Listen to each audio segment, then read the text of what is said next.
Guys, I'm going to be talking to you about like how to explain to your kids their God. And hear me out before you go and start, chattering. Just hear me out about this, because it's a lot deeper than that. And I feel like you can use this with other things as well. So if you are interested in that, keep watching. All right, guys. First of all, let me just say that this isn't the first conversation that I've had with my daughter, explaining, who she is. But it's definitely one that I haven't had with her in a long time. So I wanted to go back over it. All right, so let me just get started real quick. So first off, thank you guys for following me on here. If you're from TikTok, then leave a comment, like a red heart below. Let me know that that's you. All right, so anyway, you guys, I started noticing this shift in my daughter, like her energy just seeming so down, not really motivated to do anything. And so I was like, what's up with that? So, I called her, in my room, and we just started talking. And literally, I was just like, talking to her about how she was feeling. And then I was just like, so who are you? And she said her name. And I was like, no, that's just one part. Who are you? And so then she thought about it for a minute. So I said, all right, we gotta do this again, because it's repetitive for us too, right? It takes us a minute to really realize our own power, to really realize who we really are. And sometimes I feel like even as adults, we'll know who we are, and then we'll just revert back to giving that power away to another name or something else, because we're afraid of knowing who we are and walking in that. And a lot of people are afraid of that because they feel like, hey, if I take responsibility for who I am, that means that I have nobody else to blame, nobody else to wait on, nobody else for all of these things that I'm asking for, that I'm praying for, everything like that. Like, I'm waiting on this miracle. I'm waiting for this particular person or energy to do this for me. It takes all that away, and then we become responsible for ourselves and our reality, and that's really hard for people to grasp. So I wanted to say that because I feel like that's really important for somebody out there. Like, that's confirmation, because this thing is not just like something that kids go through. It's something that us as adults still find it hard to process even now. I mean, you can wear crystals up and down your arms and you still are relinquishing, I feel like, your power to something outside of yourself continuously. And some of us, we don't even know, right? So let me go ahead. So anyway, I started talking to her, and I was just like, you are energy. Your energy within a body. Your energy within, hold on, I don't want to say that part yet, but you are energy. So guys, I don't know what happened. Like, my thing just deleted a lot of stuff. Yeah, I don't know if this is gonna go through all the way, but I'm gonna keep going. So anyway, I was explaining to her, like, okay, so picture this big ball of energy, right, within the universe, and picture this energy saying, you know what, I think I want to expand a little bit. I think I want to explore over here and explore over here and over here. I want to evolve and expand myself so much where I'm just going to send pieces of me out, and I want to evolve and see what's there, right? Or whatever the case might be, right? So I told her, I was like, okay, picture this. Picture the ocean. When you go to the beach, right? You know what a beach looks like. You go to the beach. When you look out into the water, it looks like infinite, right? It doesn't look like you can see an end to where the water is, right? So I said, all right, so you go into the water and you come out. And when you come out, don't you have water on you, right? You have like these drops of water on you. She said, yeah. So I said, well, when you come out and that water is attached to you, I said, is it not called water? What is it? Is it called something else now because it's out of the ocean? So what is it called? And she said it's still water. So I said, okay, so if your energy and that energy decides to expand itself out of this big, huge, infinite ball or whatever of energy, are you still not energy? Are you something else? No. So then I was like, all right, so this is what happens. That energy that you've expanded from, it becomes something else once it gets into your avatar, this physical body. So I went on to explain this, and I started talking about how, like, you know, well, I want to use us as a robot. This is what I was explaining to her, and but first, let me tell you how we got to the robot part. So I was asking her about her energy and how her energy seemed really low lately. And I was trying to figure out, like, what's going on, like what are you having any issues with anything, like, talk to me. So we started talking about things, but one of the things she mentioned was she was having a problem with consistency. So I was like, wait, like, it just reminded me of me, like, that's been my journey for many, like, I mean, I'm telling you guys, consistency has been that thing. So I was just like, okay, I see. So it was a learning thing for me too, right?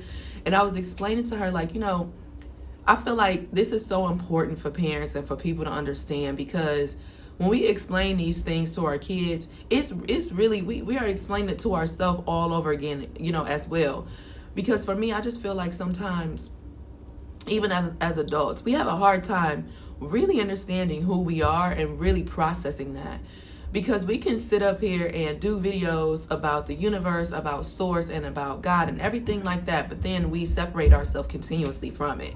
Like, we continuously be like, yeah, we are God, and da-da-da, but then you be like, yeah, so when Jesus this, or so when and I'm not saying anything's wrong with that, but what I'm saying is, why is it that we have a hard time? Why do we have a hard time with really just embracing who we are?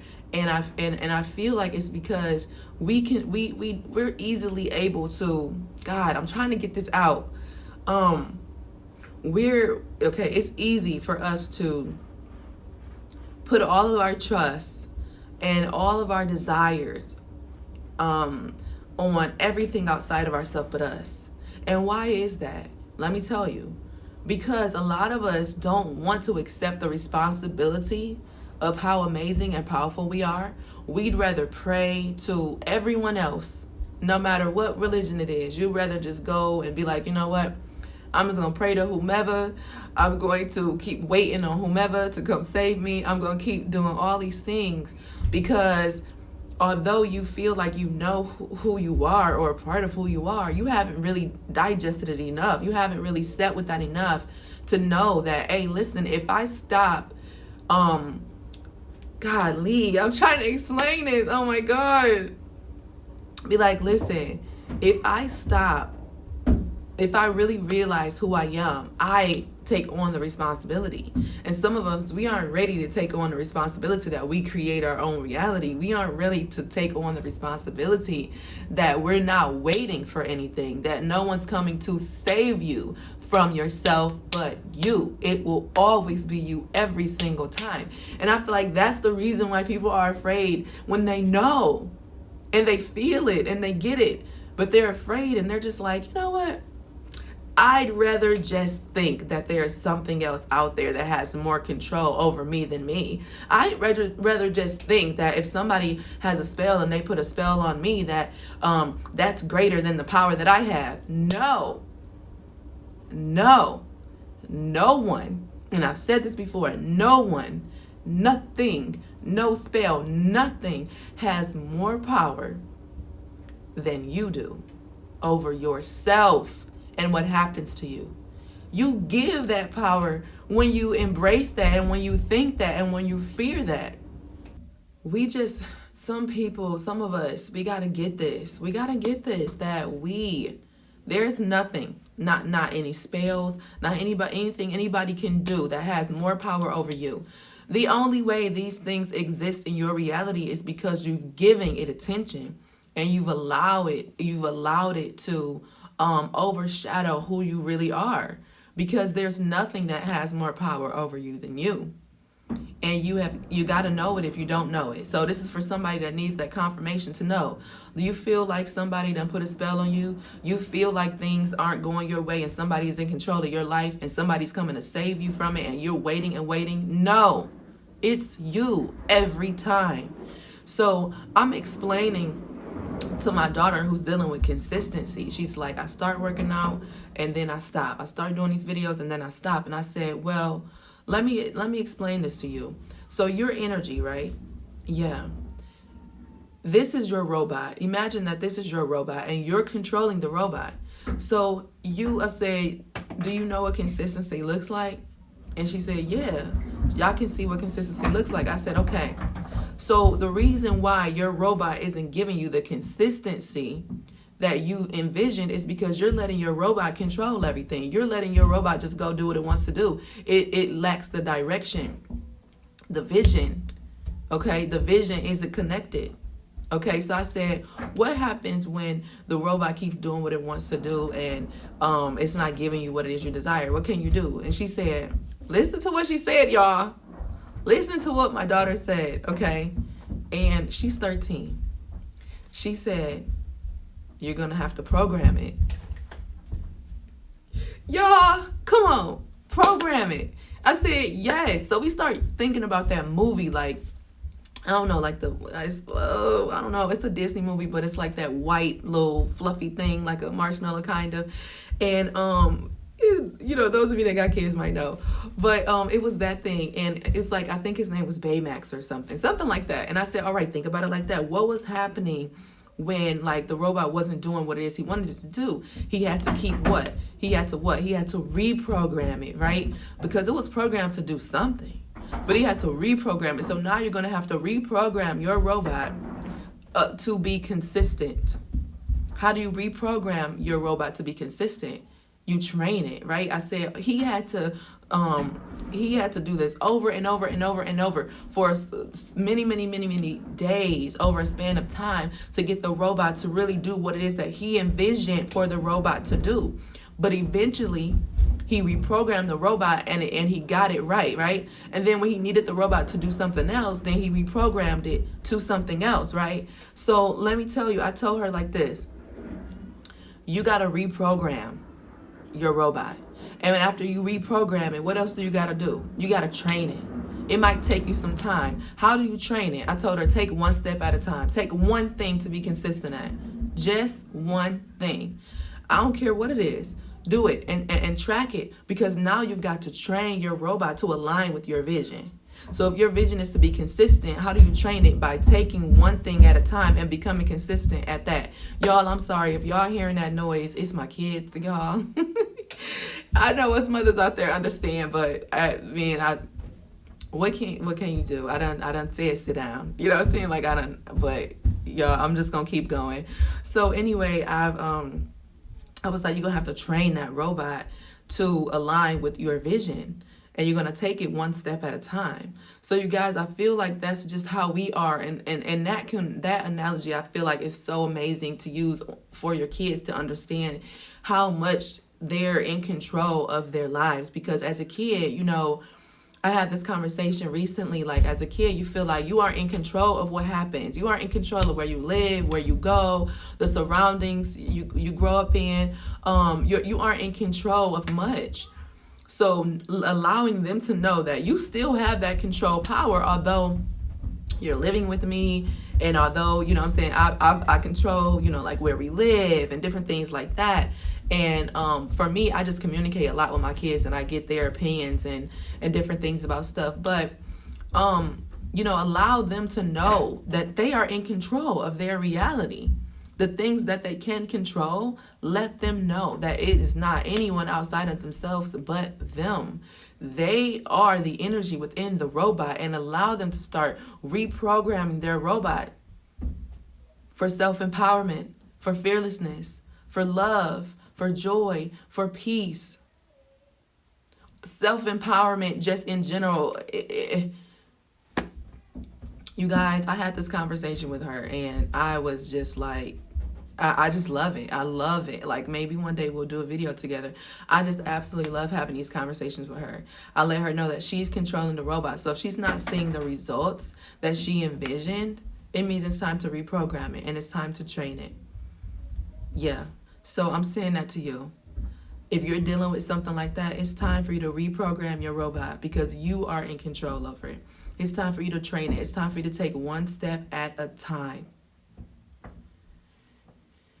Because when you overwhelm yourself with so much, then you have a whole lot more that you're putting your energy toward at one time. And then you can feel drained. And then you feel stressed because you have so many things that are going on at one time. And I definitely know how that feels, you guys. I'm working on something and I've been working on it, and it's amazing. But at the same time, it's so many pieces. And I've been feeling overwhelmed the past few days too myself, because I've been like, I mean, I'm excited about it and I know what to do, but it's a lot of pieces. And one of the things that it reminded me of this part in my The Time I Had to Die book that's coming out, you guys. And in that book, like, I'm reminded of pieces, putting these pieces together. And so right now, help your children put these pieces together of who they are. Help them to know that they are this energy, this soul that's within this robot that they're controlling. So they have full control over their emotions, full control over their reality, just over everything. Like, I can go into so many other things, but let them know that, and if you have to switch it up a little bit for their age, so that they can understand, use bubbles. Use bubbles, letting her know, like, listen, you are a part of this huge bubble, and now you are just a little bubble, a piece of that big huge bubble, but it still means that you're a bubble. Just because you are a piece of something, it doesn't mean that you're not it. Okay? Your name comes from the robot, from this robot that you are in charge of. Okay? And that's the name of your robot, but it's definitely not the name of who you are, because you are that you are. Yeah, I'm gonna leave it right there, guys. I enjoyed this. Like, I wanna share more stories that more conversations that I have with my kids, if they okay. I didn't even ask my daughter. I gotta ask. But but anyway, I hope you enjoyed this, you guys. Remember, you are magic. So today, be magical and spread love. Share your story. Share your story with your kids, because I'm telling you, it does make a difference. All right, we're bridging these gaps of feeling like our kids have no way of understanding or understanding our struggles and different things, but sometimes they can. And I believe that I don't want to say sometimes, I feel like they can, just where they are. And you can use different things to help them to understand that, so they know that even when they struggle, even when they go through things that they might not be able to talk to you about, or might not feel comfortable opening up about, or whatever the case might be, like, just bring them back to themselves every time. Bring them back to themselves. And that's what I would say to you. Bring yourself back to you. Understand the power that you have. You control the robot. Peace.